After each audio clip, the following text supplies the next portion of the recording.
حقیقت پلس کے معزز دوستو السلام علیکم۔ معلومات کی جنگ میں ISPR نے بھارت کو شکست دی، بھارتی جرنل کا اعتراف۔ مزید ڈسکس کرنے سے پہلے آپ سے گزارش ہے چینل کو سبسکرائب کر کے بیل کے نشان کو دبا دیجیے۔ بھارت کے سابق جرنل کا کہنا ہے کہ خیبر وار میں پاک فوج نے بھارت کو پچھاڑ کر رکھ دیا ہے۔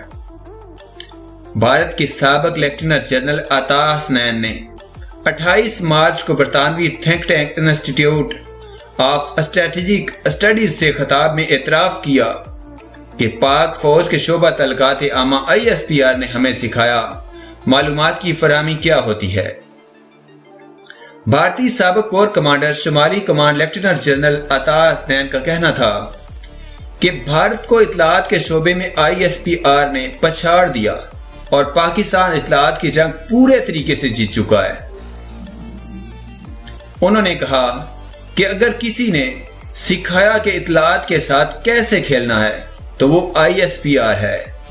ISPR نے کمال حکمت عملی سے نہ صرف کشمیریوں کو بھارتی فوج سے متنفر کیا بلکہ بھارتی قوم کو بھی بھارتی فوج سے دور کر دیا۔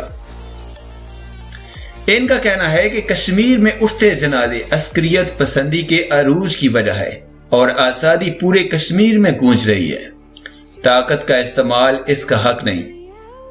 لیفٹیننٹ جنرل عطا حسنین کا کہنا تھا کہ اگر شام، عراق، افغانستان اور پاکستان میں دھماکے ہو سکتے ہیں تو کشمیر میں پلوامہ واقعہ کا بھی کبھی امکان تھا۔ انہوں نے کہا کہ روایتی جنگ کا تصور ختم ہو چکا، یہ خیبر وار کا دور ہے اور خیبر جنگ میں میڈیا بڑا ہتھیار ہوتا ہے۔ سابق جنرل کے مطابق روایتی جنگ سے فتح نہیں ملتی اور امریکہ نے سیکھنے میں 18 سال لگائے۔ دنیا میں دہشت گردی کی لہر ہے لیکن لوگ خیبر وار سے واقف نہیں۔ پاکستان نے معلومات میں انتہائی پیشہ ورانہ مہارت دکھائی اور بھارت کو اس میدان میں پیچھے چھوڑ دیا۔